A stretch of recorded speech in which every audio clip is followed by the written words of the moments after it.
Gather round, boys and girls, and ducks and alligators and action figures and pigs, and the wicked witches, because now it's time for Chapter 1 of Sushi Land Saga. We started our spring oral continuation shared story today. At the end of class, we spend 5 minutes on this story. Any child can add pieces to it. Oh wait, that's not part of the story. I think that was the instructions. I think this is the story. A long time ago, at the upper right-hand corner, deep in the mud puddle that is in the pothole outside of my house, there was a tiny world with 1 million inhabitants. It was called Mudopolis. There lived John Cena, a carrot, and his BFF Genevieve, a tomato. They loved to eat dirt, and they loved to watch trains. And one day, a train stopped in their village, and a princess named Savory Sweet Potato descended upon them. They all became besties and headed off to play and eat dirt. Then the queen and King Sushi heard of this adventure and decided to forbid the friendship because they were worried that the princess wanted to marry the carrot, John Cena. To be continued. Chapter 2. The king and queen Sushi told the princess to tell John Cena and Genevieve about a beautiful land called Sushi Land. He wanted them to leave. So JC and G, the carrot and tomato besties, went off to explore SL, leaving behind Savory Sweet Potato Princess. In Sushi Land, they met a new friend named Bill, the bologna sandwich. He was a little weird to them because he was a cannibal sandwich. You see, Bill the bologna sandwich ate bologna sandwiches. What happened next was quite amazing. Even though JC and Genevieve loved Sushi Land, because no one wanted to eat them in their sushi, all the sushi was made with candy, you see, they were chased out by ferocious cats. They also missed Savory Sweet Potato Princess, their friend. The cats chased them all the way back to King and Queen Sushi's castle. They bullied the K and Q and put them in a cave and used the castle as a scratching post. I guess that these cats were giants. After a while, the BFFs were hungry. So they returned to the gardens of Sushi Land and ate all the dirt. Then they pooped all the dirt out. Here's where the class has a discussion about poop. Everyone was tired, so they took a nap in a big ceramic pot. Along comes the Jolly Green Giant. He is looking for his favorite food, peas. He opened the ceramic pot and sees John Cena, the carrot, Princess Savory Sweet Potato, and Genevieve, the tomato, but no peas. He leaves them alone and stomps off.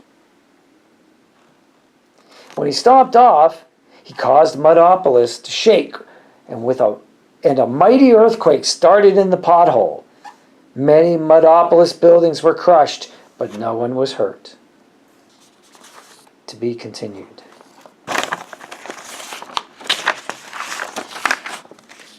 Chapter 3. Well, a deep freeze came on suddenly to Mudopolis via a gust of strong springtime winter Pittsburgh wind over the puddle. This caused the earthquake and the Jolly Green Giant to stop their stomping and quaking. Everyone survived and the damages were fixed.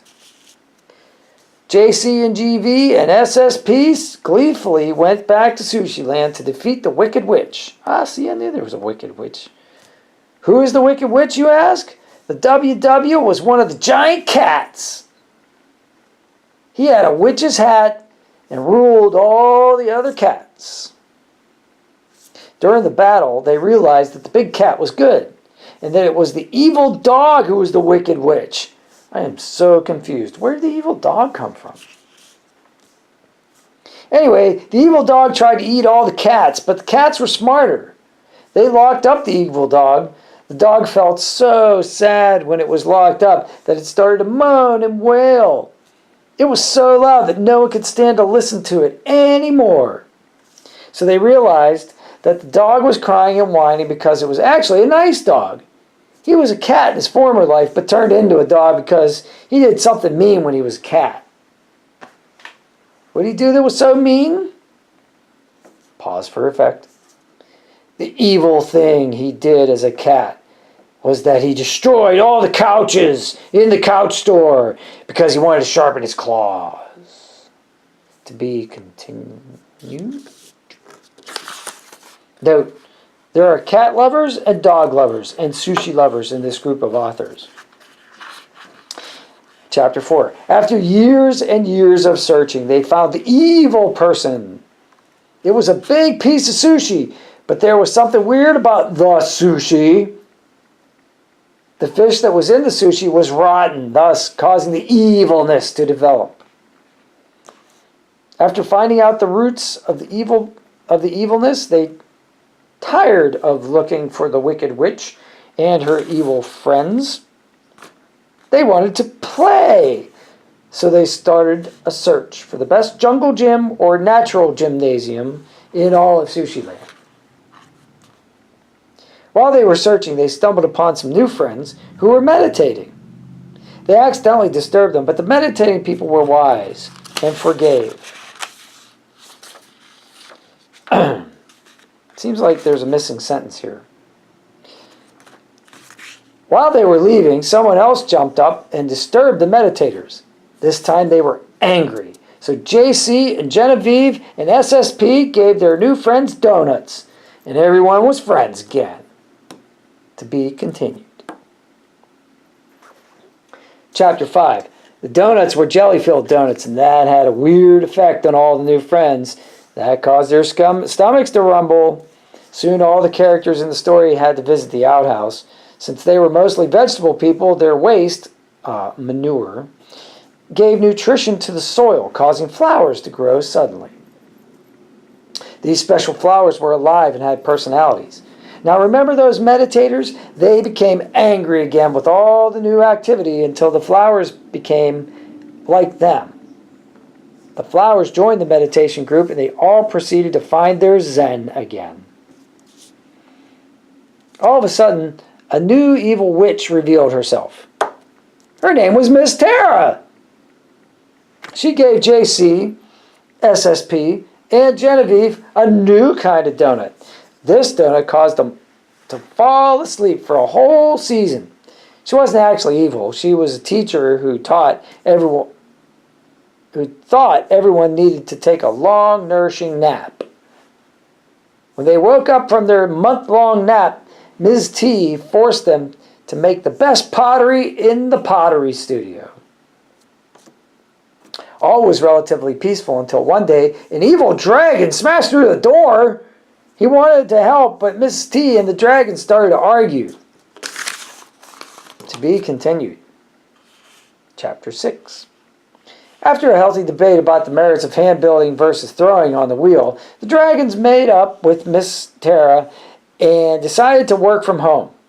They made large pieces of artwork and fired the pieces with their fire breath. After a while, the kingdom was in turmoil again. The cows took over Sushi Land. The cows were the grand masters of the plain hot dog army. Their lives were dedicated to defeating the evil mustard dogs and eating grass. The saga continues in Book 2, Cows versus Hot Dogs. The end.